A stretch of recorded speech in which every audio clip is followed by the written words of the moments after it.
Hey, Joy. Hi. How you doing? I'm good, alive. Alive. Yeah. Alive is good. Yeah, that's Alive what is I'm good. saying. Yeah, Yeah. we can do like a quick little pulse check. It Everybody. is there. Okay, Yeah. we're good. Where are you from? I grew up in Arizona.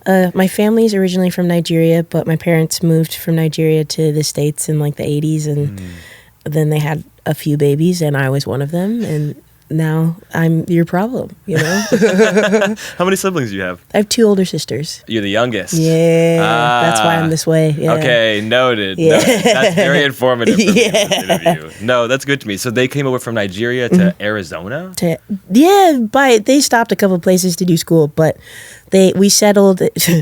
My people, they settled in Arizona just because my dad got a really good job as a pharmacist there, and he thought it was Phoenix, but it was a little bit further outside, and it was too late to change it. Sure. So, yeah. What was the music scene like growing up?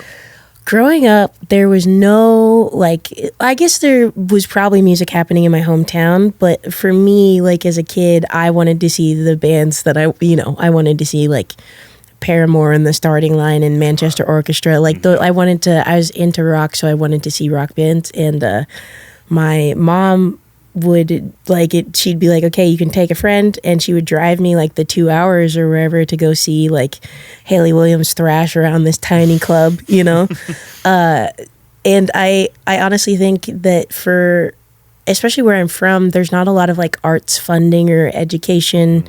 I think music classes stopped happening by the time I got into early middle school, and so I think it's hard for kids in small towns to find creative outlets and places that they can hear music that they like and express feelings that they need to express. And so growing up, having a mom that was willing to travel a little bit so I could kick around a metal concert with my friends, I really appreciate that. Yeah, no, that's amazing. Do you think that not having that kind of having the music scene built into your life is what made you want to do your own music?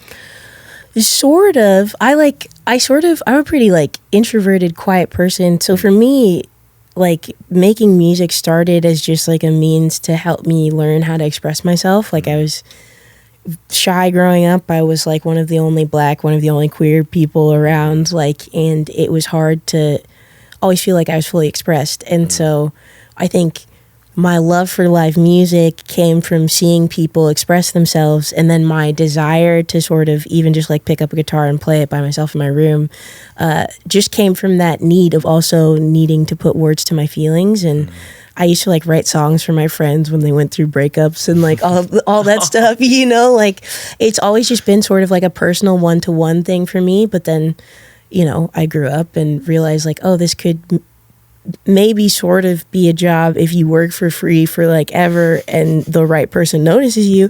So I tried that for a little bit and it worked out sort of. Yeah.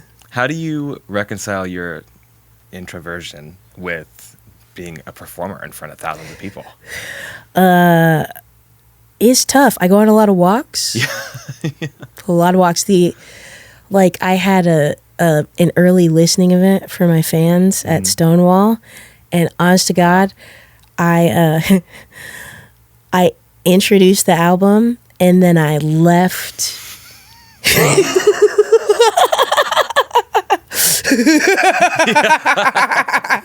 I left to go smoke weed and go to CVS. Yeah. I went to go get lollipops and water, and then I had them text me when it was time. The last song. Yeah. Because why do I have to be here? It's like, I already did the work. I made the songs. Why do I have to sit here and listen to them again? Right. I think I tried to be really aware of what actually is required of me. And what is extra. And so that's how I stay an introvert and a Z-list rock star. No, at least Q. Oh my God, that's so nice. You're the first person to cue me, on God. When did you come out? I came out of the closet in my early 20s. I grew up in a religious town, and I went to Bible college. So Bible college. So I couldn't really come out then. That felt like maybe that was the wrong time. And so I graduated and I was working in church. But for me, at the time, religion was supposed to be a way in which we could spread good news to like multiple different types of people. But I would come in on Sundays and I would see a room full of the same type of person because of the things we would say, like who's in and who's out. And I'm like, y'all are being homophobic and my black gay ass is right here. You know what I mean? Like, so obviously queer. I'm not even playing. I'm like, y'all are lying to yourselves if you don't think I'm a lesbian. Anyway. It is all over you me. know what I mean? Like, stop it.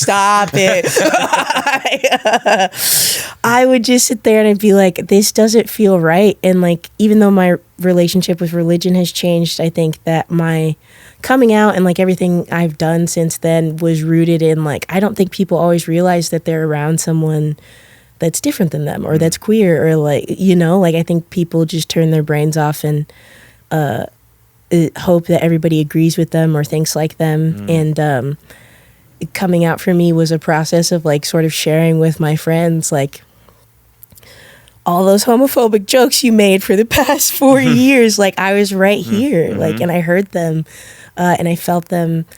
And it just like, as someone who I really value the feeling I have when I lay my head on the pillow, like how I feel about the way I've done my day.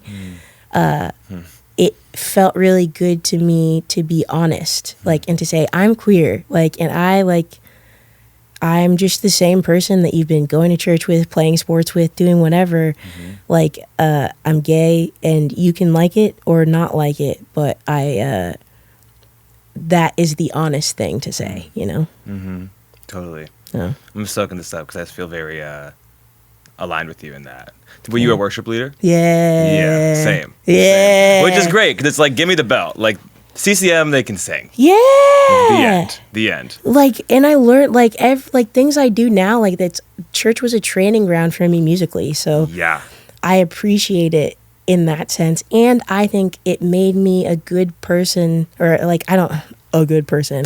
It makes me think about what it means to show up in this world and do good.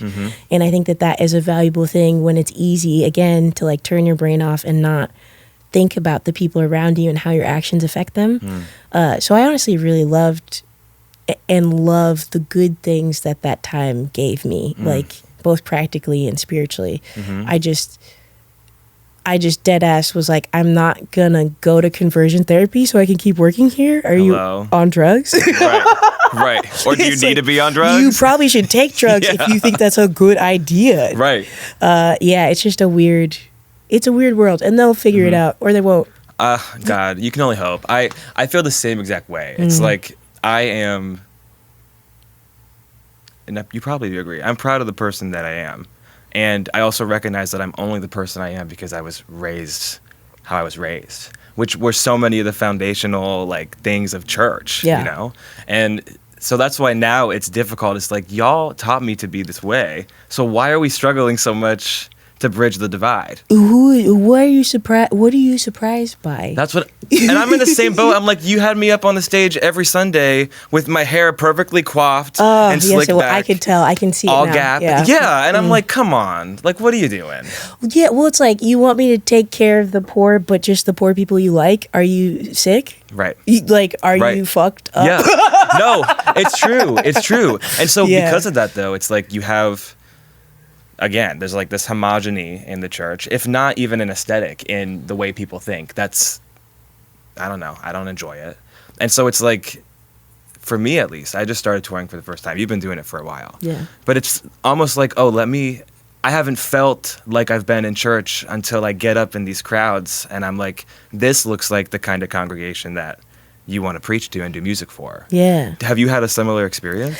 Yeah. I'm a big fan of Survivor, the television show. Okay. And what Jeff Probst says about Survivor is that he wants the cast of each season to be a microcosm of the real world. And I feel like he, as a host, does such a good job of being like, I don't just want the same type of person on the island. Like, I want, like, the people that you see in the grocery store, the people that you see wherever, I want them all here, you know? And my favorite thing about my shows is that it feels like that. Like, there will be this one tall ass white man with a trucker hat and a beard. And I'm like, in the gun country, I go, what is he up to? So did we run him through security? At first, I'm like, no, it's like, are the metal detectors on though? Anyway, at first it feels like that. And then I start playing and he knows every word. Mm-hmm. Like, and he's singing and he's like high-fiving the little twinks in their crop tops. And the lesbians are making out to songs about my social anxiety. It's like, calm down, girls. I like it. I love my shows because it, like, as someone who still goes to a lot of shows, not all the fan bases feel like that, and not all the rooms feel like that. And so for me, touring, like, and the experience of finding the people who like care about what I do has been really gratifying. In that it's sort of like a little chance to create the world that you want to be a part of. And I feel like it's really cool. It's really cool what I've built and what my team has built, and that everybody's so cool. Like, venue people will remark on like how good the crowds are, and that makes me happy. You know what I mean? It's so good. It's like when your parents used to tell you that they love when strangers will compliment how polite you are. Yeah. It's like, yes, my people make other people feel good. Yeah. Yeah. That feels good. Right. You know, and you want that. You would think you want that, at least. I want that. Like, because I also understand what it means to be on the other side of the bar, like making Red Bull vodkas during a show you don't want to be at, you know? And so at least I know that when I'm playing a show, the people who are there care about each other. Like, and I think that feels really good. Well, you know, I really think it's top down. And I think that the energy of the person who's on the bill is oftentimes diffused from down through the people that are attending and all of that. So I think it really stems from everything that you put out. Even just when you walked in the studio here, I was like, disarmed. You're so approachable and nice and humble and cool. Thanks. I'm like, yeah, I'm hanging out at the Joy Show.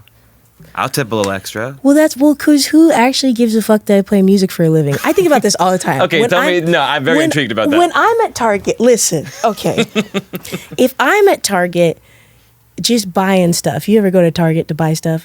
No one cares. No one cares that I like open for Bruce Springsteen this weekend, or like, you know, like no one. They just want to get what they need, and they want me to get out of their way. And so I understand that what I do, it makes people happy and it's cool, and we live in a world that sort of elevates it above different jobs in a weird way. But at the end of the day, I'm still a human that has joined adult glee club for pay, and I just like, no, imagine, I love my job. I think it's cool. I don't think it's any cooler than other jobs. Like, someone built literally this building, and I'm gonna go cry in my attic later this week and come out with a song that's gonna make some white men money. Those aren't the same jobs. You know, like, it's actually very different, and I understand that I'm changing lives and doing things that are meaningful, but not so meaningful that they elevate me above anybody else. That's how I feel about my job. Are you sure you're the youngest? Yeah. You're so humble. Thanks. And like, that is so not youngest energy. It's the fucking around too much. That's me being the youngest. Yeah. No, that's real. Yeah. That's real. I think that that's amazing. And I think that music for you is your most authentic and genuine self. Yeah. And so that's the same thing goes for the person that builds the kitchen and, I don't know, does as a doctor and cutting people. I mean, if that's your authentic self, is to chop people up, that's a little weird. Maybe. Well, I'd rather you get a license for it than just be running around in the streets doing it when you feel like That's real. That's real. You know? I don't know. I think about that a lot. Like, it's a little bit psycho that people get paid so much to just chop people up. And it's beautiful. Sing songs to make people cry.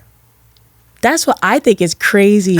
I don't make I'm not like the richest artist in the world, but I like when people try to be sending me to do extra work, I'm like, I know how much you make, girl. I'm not going anywhere. You know what I mean? Like, I'm taking the weekend off. Right. I just like, I think it's really cool that there's such a high value on what I do. And I think it's part of why so many people who do my job, like, their brain breaks. So I'm trying to balance all that. Yeah, you know? That's real. It seems like you're doing a good job. I do. I can. I smoke a lot of weed. There you go. Yep. Listen, I'll meet you out in front of the studio. See you later. Yeah. Was there a moment when you were like, wow, I can actually sustain myself with just my art? Yeah, and it was relatively early on, actually. Sure. I used to live in LA. Mm-hmm. After I quit my church job, I moved to LA to hide in shame. And I was looking for work, and so I had gotten some like odd jobs. But someone who I used to go to church with knew someone who was playing bass for some kid that needed a background singer and a guitar player. And they're like, hey, you could do that. And so... Very LA. Very LA. It's like a friend of a friend, which is... Anyway, it's, through nepotism, I arrive at this gig, and it was cool to see like people just like hustling and playing different gigs and singing and playing and drumming and MDing and doing front of house stuff, like just to pay the bills. And I think I had never seen... When I started working in music, I wasn't like, I want to make $1 million. I was like, I could literally pay rent by playing a few gigs this month. Mm-hmm. And so I think that was a really exciting, and is still kind of a really exciting prospect for me. Like to be able to, like, I get to go to free shows all the time. All the time. Mm-hmm. I have to work a little, but then I get to watch music, and that feels beautiful. Yeah. I just hope for everything for you, because I think people like you, I don't know, you're just nice to be around. Thank you. Yeah, I like to make it nice to be around, because why am I being an asshole if I just sing for work? That's stupid as hell. I don't know if you're an artist and you're being mean, and I've met some of y'all are mean as hell. Truly. You're such a fucking loser. I can't believe it. Like I literally, it hurts me. It hurts me that you think that what you do is more important than what anybody else does, and that you treat people that way. Like, and it's just songs. Like, again, we're not doctors. We're not like, we don't put out fires. We don't like fix roads. We make songs, and that has a value, but it doesn't have, I think, such a value that I need to make people feel like shit or feel like they're beneath me. It's so silly. It like I hope someday people are so embarrassed by their behavior, because it's like, for songs, for singing, you're shouting at me. Okay, girl. I'm totally with you. Totally with you. I think too, like, one of the things that I picked up on tour that was fascinating is, I think a lot of the energy I was initially met with by people that worked in the venues was exhaustion and almost an expectation that the artist is going to be a pain in the ass. Yeah. And it's like, no, like, that's not going to be the energy tonight. And I'm sad that this job has battered you down so much to make you feel that way. Yeah. It is like, that's one of the hardest things for me on tour, because I don't know if you know this, I'm a Black person. So sometimes the exhausted security guard goes, what is this person doing here? And some of their exhaustion gets taken out on me before they realize why I'm there. And it just like, I get it, and I'm never like mad when it happens, but I am like, we're both doing a job here. And we're both working today, and I feel like if I didn't show up today, you wouldn't get to work. So maybe relax. Relax. I just, I like everybody's working so hard. Life is hard. Things have gotten and are getting more and more expensive. It's getting more and more expensive to just get by, you know? And so at venues, I try to, once we get past the microaggressions and the racism and everybody's friends, I try to just bring a good energy, like, because it's like, we're all gonna have, it's music. It's cool that this is our job today, so let's have a good show and, like, again, take care of each other and then go home. Yeah. And smoke. And smoke. Yes. I'm with you. Yeah. Gotta do it. Joy, tell me, are there any artists and musicians that you think everyone should be turned on to? Oh. I'm excited for this. artist. Maybe that's too much musician. pressure, though. No, it's not. There's this tall Norwegian or something like that guy named Leif Volbeck or something like that. Yep. I like music that makes me feel, and every song this guy puts out makes me feel. I like it. Just is like good, powerful. Like I don't know. There's a song called Blood Brother that like the third verse is about him being on the radio and not being comfortable with how that's changed his life, and I just like. I relate, obviously, and I just like someone that can take maybe an emotion or an experience that feels niche and like open the door up for other people. I'm trying to think of who else is good vibes. There's a soul artist named Jalen. I'm going to say his name wrong. Nagonda or something like that. Nagonda. Yes. Such beautiful soul music, such a good instrumentalist, like just like really, really good. Oh, just really, really good songs. Good songs, good vibes. And honestly, I just went on tour with one of them, Julia Pratt. I love Julia's music. I think also that as someone who has had varied experiences touring with people, it's cool to have been on the road with someone whose music I like and whose energy, like, just like, again, like fed into the thing that we're all trying to build, which is just a community of people that like love music and are good to each other. Yeah. I love Julia. Yeah. Yeah. Just a great person too. Yeah. I'm trying to think. I'm sure there's lots of stuff. Those are great ones to start with. Yeah. Yeah, that's good to me. Joy, you're the best for coming in. You're a delight. I'm a fan. Thank you. I'm spoiled Thank to you. get to have this talk. I gotta come see you conversation play. with you. Honestly? Let me know though, so that I can really make sure I'm warmed up. I don't give I actually have a whole theory about that. I don't if Bob Dylan can be pitchy, so can you. And so can my ass. So Can you say that just direct to this camera? If Bob Dylan, listen, I'm gonna call you out. If Bob Dylan, Jason Isbell, and Zach Bryan can be pitchy as fuck, then I can be pitchy. That's put it in the Bible. I don't care. Please, Zach Bryan, is that you? Because you talked about those people that are rude. Yeah, I'll start beef with Zach Bryan. Wait, no, Zach. I'm not gonna talk shit about him, but I'll go to prison Bryan, next not time. Zach Bryan. Oh, Luke Bryan. Yeah. That's different. I will start beef with Luke Bryan. Zach Bryan, I don't know you. Sorry. Zach Bryan, I do know you. Do better. If I see you yell at one more minimum wage worker, I'm going to prison. I don't give a fuck. That's a threat and a promise. And a promise, and he knows it too because he's seen my ass. Anyway. Then with you, Joy, I'm gonna give you a squeeze. Yeah. Thank you. You're the best. Thank you. Thank you for your time and your questions. It was fun. Cool. Yeah. Hey stunning people, if you're loving our music, make sure to give us a like and a subscribe, and comment below who you want to see next.